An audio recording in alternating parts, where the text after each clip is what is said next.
ভিন্ন স্বাদের গল্পের সমাহার চ্যানেলে আমার আজকের নিবেদন পরশুরাম গল্প সমগ্র থেকে লেখা গল্প নীলকণ্ঠ। লেকের ধারে 3 বার চক্কর দিয়েছি। সন্ধ্যা হয়ে এলো। বাড়িমুখো হব এমন সময় কাতর কণ্ঠস্বর কানে এলো। ও মশাই, দয়া করে আমার কাছে একটু বসুন না। ভদ্রলোক একটা বেঞ্চে একা বসে আছেন। রোগা চেহারা, চুল উস্কো খুস্কো, দাড়িও সম্প্রতি কামাননি। বয়স 35 থেকে 40-এর মধ্যে। মুখ দেখে মনে হলো শারীরিক বা মানসিক কষ্ট ভোগ করছেন। আমি তার পাশে বসতেই বললেন, আপনার নাম আর ঠিকানা? আর কেউ হঠাৎ এমন প্রশ্ন করলে ধমক দিতাম, কিন্তু এর উপর রাগ হলো না। বললাম, আমার নাম সুশীলচন্দ্র চন্দ্র। কাছেই থাকি, 21 নম্বর কার্তিক নস্কর লেন। কেন বলুন তো? ভদ্রলোক নোটবুক বার করে একটা পাতা ছিঁড়ে খচখচ করে কিছু লিখলেন। তারপর কাগজটি মুড়ে আমাকে বললেন, ধরুন, পকেটে রেখে দিন, হারাবেন না যেন। আশ্চর্য হয়ে জিজ্ঞাসা করলাম, এই কাগজ নিয়ে আমি কি করব?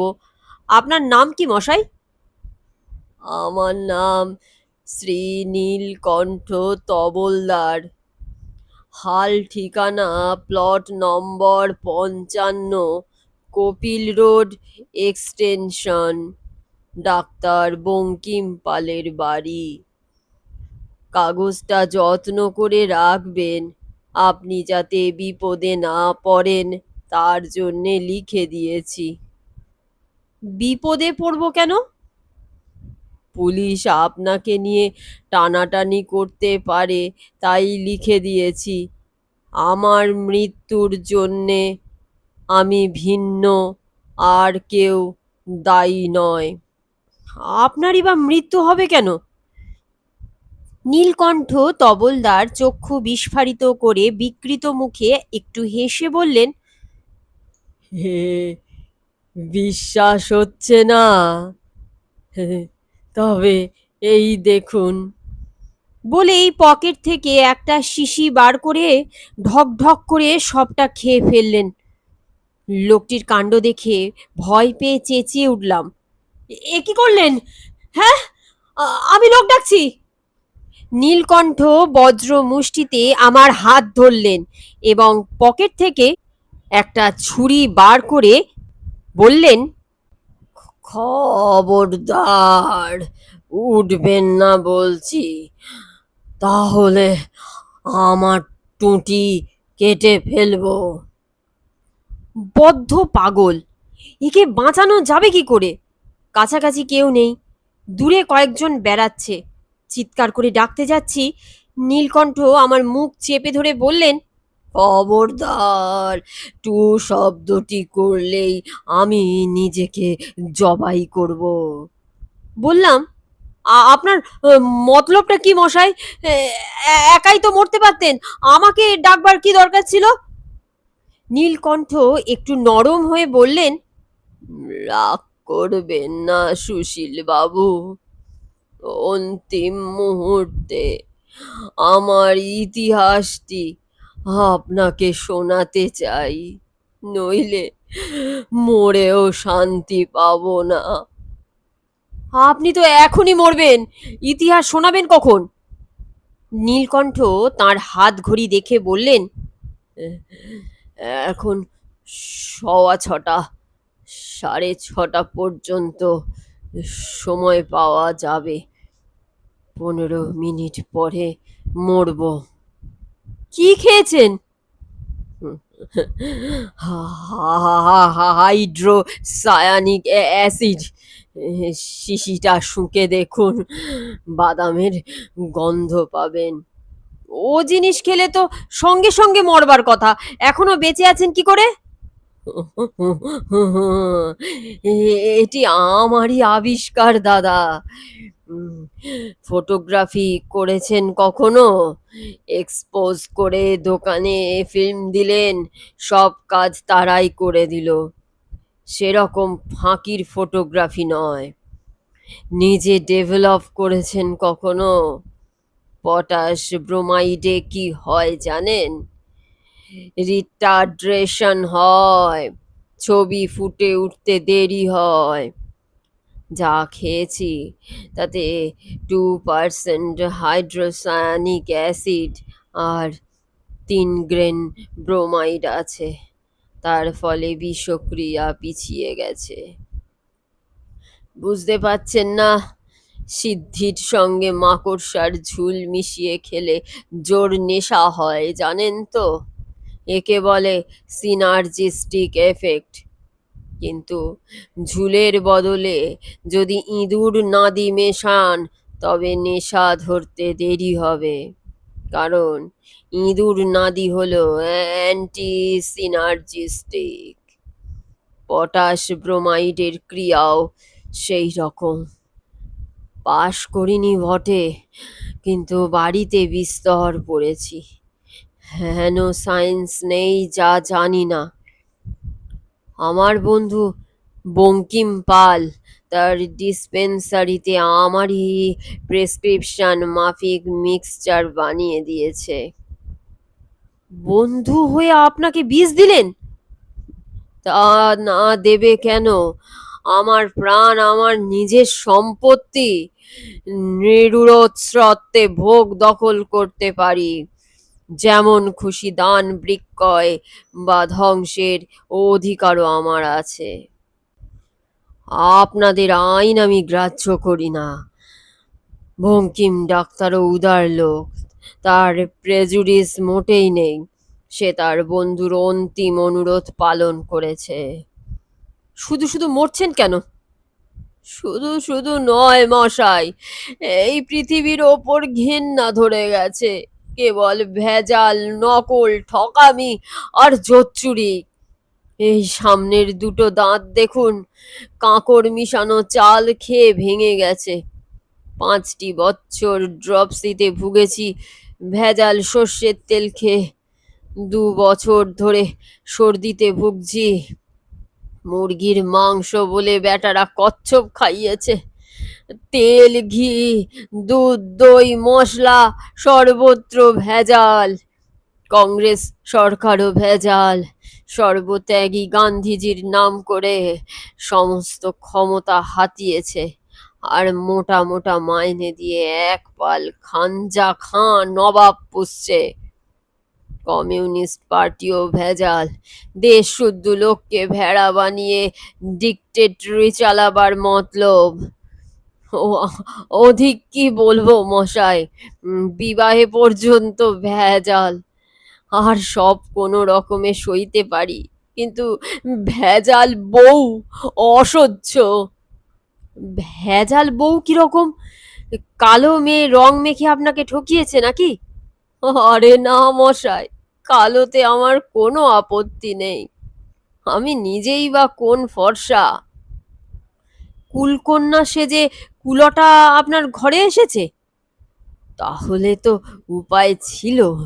শুদ্ধি অর্থাৎ ডিসইনফেক্ট করিয়ে নিয়ে সংসার ধর্ম করতাম। বলছি, শুনুন। আমি ছোটবেলা থেকেই প্রবাসী। বাবা ডোঙ্গরগড়ে কাঠের কারবার করতেন। তিনি গত হবার পর আমিও তা করছি। বন্ধুরা বলল, ওহে নীলকণ্ঠ, বুড়ো হতে চললে এইবারে একটি বউ আনো। কথাটা মনে লাগলো, তাই বিবাহ করবার জন্যে কলকাতায় এলাম। বঙ্কিম ডাক্তার আমার বাল্য বন্ধু। সে ছাড়া কলকাতায় আমার চেনা লোক নেই। তার বাড়িতেই আছি। হঠাৎ একদিন হেবো এসে উপস্থিত। তাকে আগে কখনো দেখিনি। পরিচয় দিল সে আমার দূর সম্পর্কের পিস্তুত ভাই। খুব চালাক ছোকরা। আমাকে বলল, শুনুন দাদা, শহুরে মেয়েরা রাবিশ, আমাদের গ্রামে চলুন। খুব ভালো পাত্রী আমার সন্ধানে আছে। হেবুর সঙ্গে চালতাডাঙায় গেলাম। খরচের জন্য 300 টাকাও তাকে দিলাম। পাত্রীটি দেখলাম নেহাত মন্দ নয়। নম নম করে বিবাহ হয়ে গেল। তারপর ফুলশয্যার রাত্রে একলা পেয়ে কনে আমাকে কি বলল জানেন? ও মশাই, দুটো সিগারেট দিন তো, সমস্ত দিন না খেয়ে ভোঁচকানি লেগেছে। আহা, আমি অবাক হয়ে তার দিকে চাইতেই বলল, ঘাবড়াও কেন প্রাণনাথ, ক্যাসা বউ পেয়েছো দেখো না ঠাওর করে। আমার চাঁদ মুখে একবার হাতটি বুলিয়ে দেখো, 2 নম্বর শিরীষ কাগজের মতো ঠেকছে না। দুদিন পরে দেখবে ইয়া মোচ ইয়া দাড়ি।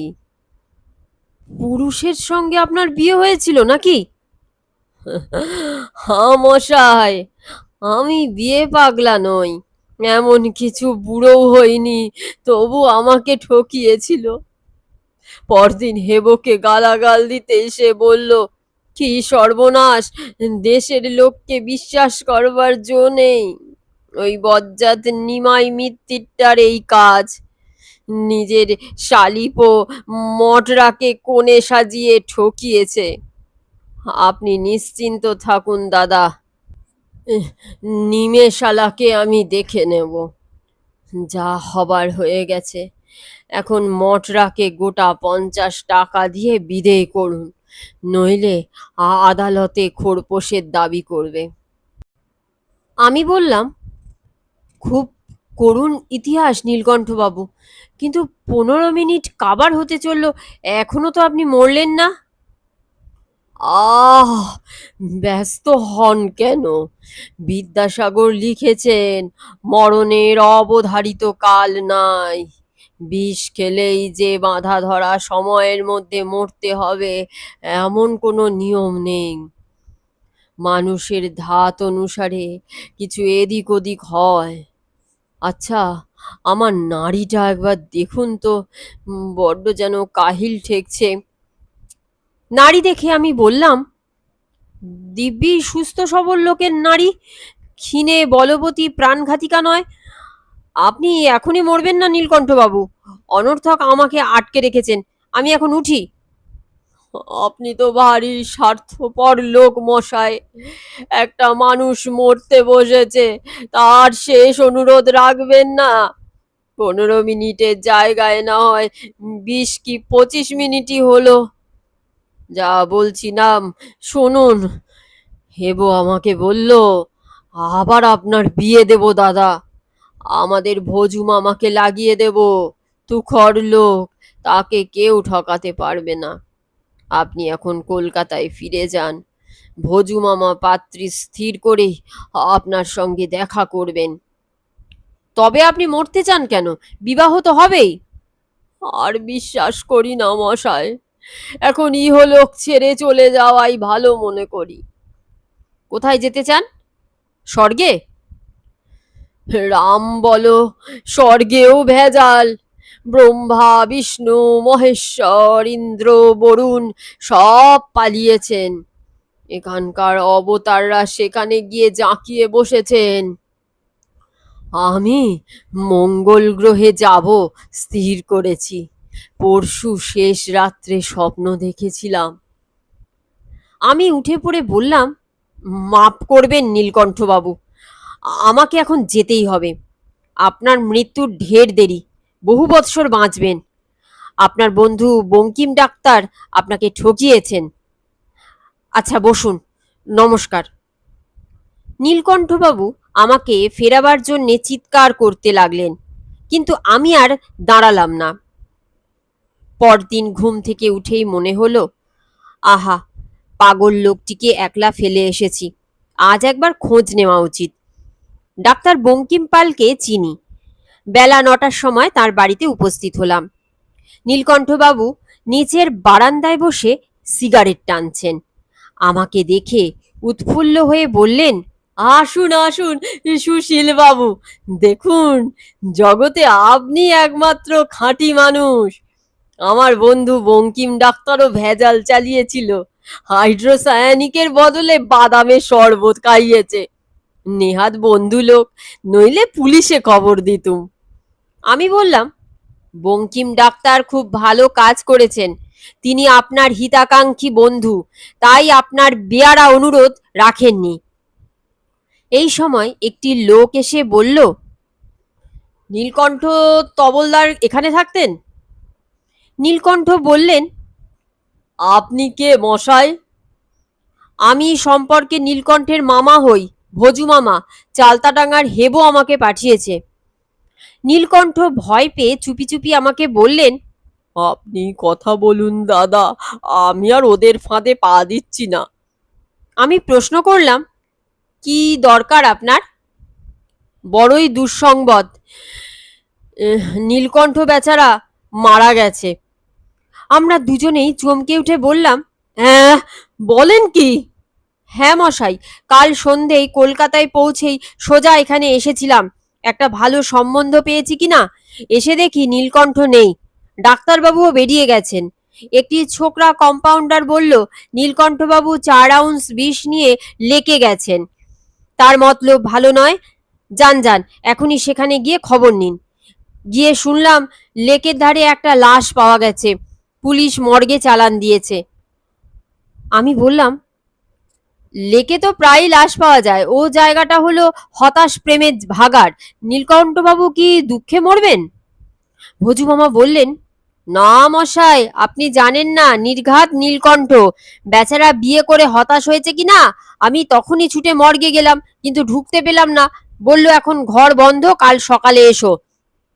আজ সকালে আবার সেখানে গেলাম, সারি সারি সব শুয়ে আছে, তার মধ্যে একটি হচ্ছে আমাদের নীলকণ্ঠ। হেবর কাছে তার চেহারার যেমন বর্ণনা শুনেছি হুবহু মিলে গেল। নীলকণ্ঠ এতক্ষণ চুপ করে শুনছিলেন, এখন আতঙ্কিত হয়ে বললেন, বয়স কত? তা 35 থেকে 40-এর মধ্যে। বলেন কি?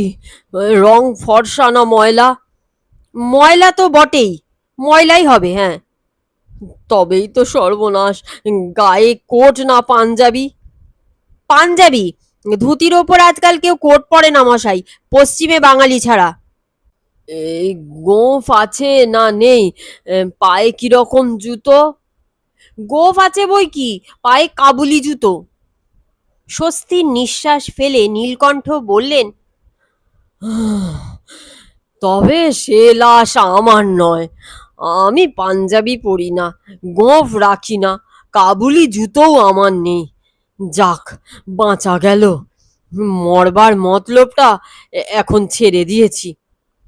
আমি বললাম, ভগবান আপনাকে রক্ষা করেছেন নীলকণ্ঠবাবু। ভজু মামা বললেন, আরে তুমি আমাদের নীলকণ্ঠ? এতক্ষণ বলতে হয়? আশ্চর্য, রাখে কৃষ্ণ মারে কে। আজকেই কালীঘাটে একটা পুজো দিতে হবে বাবা, দাও তো 5টা টাকা। তোমার জন্য আমি একটি চমৎকার সম্বন্ধ এনেছি নীলু, একেবারে ডানা কাটা পড়ি। সম্বন্ধের কথা শুনে নীলকণ্ঠ ভয় পেয়ে সিঁড়ি দিয়ে তত্তর করে দোতলায় চলে গেলেন। ভজু মামা বললেন, আরে পালিয়ে গেলে কেন? আমি উত্তর দিলাম, নীলকণ্ঠবাবুর বিবাহে অরুচি হয়ে গেছে, ওর শরীর আর মন ভালো নেই, আপনি ওকে বিরক্ত করবেন না, চলে যান। আপনি আমাকে তাড়াবার কে মশাই? নীলু আমার ভাগ্নে, ওর কিসে ভালো হয় তা আমি বুঝবো। আপনি এর মধ্যে আসেন কেন? ডেকে আনেন নীলুকে। এই সময় বঙ্কিম ডাক্তার ওপর থেকে নেমে এলেন, ভজুকে বললেন, আবার কি করতে এসেছো হে? আমার ভাগ্নে নীলকণ্ঠকে এখনই ডেকে দিন। তার সঙ্গে দেখা হবে না, দূর হও এখান থেকে। আপনি বললেই দূর হব? আগে নীলকণ্ঠ আসুক, তাকে সঙ্গে নিয়ে যাব। এখানে পরের বাড়িতে কেন সে থাকবে? সুশীল বাবু দেখবেন এই লোকটা যেন না পালায়, আমি পুলিশে টেলিফোন করছি। ওরে, ফটকটা বন্ধ করে দে তো। ফটক বন্ধ হবার আগেই ভজু মামা নক্ষত্র বেগে সরে পড়লেন।